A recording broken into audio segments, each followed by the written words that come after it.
શ્રાદ્ધ પણ નહોતા થતા. તો એવી એક અમારી પ્રવાહી પરંપરા છે. ત્યારે સમાધિ ત્યારે બધું પૂરું થયું. પરંતુ આ એક શક્ય હોય તો ભંડારા નિમિત્તે બધા ભેગા થાય. એ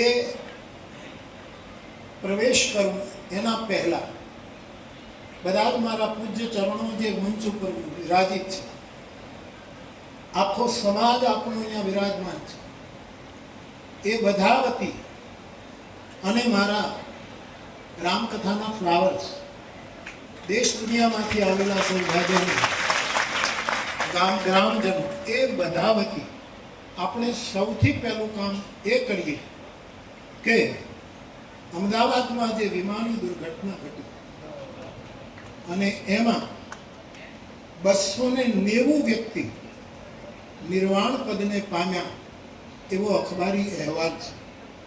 અને જેમાં આપણા ગુજરાત રાજ્યના પૂર્વ મુખ્યમંત્રી વિજયભાઈ રૂપાણી પણ નિર્વાણ પદને પામ્યા અને બાકીના બધા જ વિમાનમાં હતા. એ વિમાન ટકરાયું જે હોસ્ટેલ સાથે, ત્યાં ડૉક્ટર્સ, વિદ્યાર્થીઓ એ પણ દિવંગત થયા એવા વાવડ છે.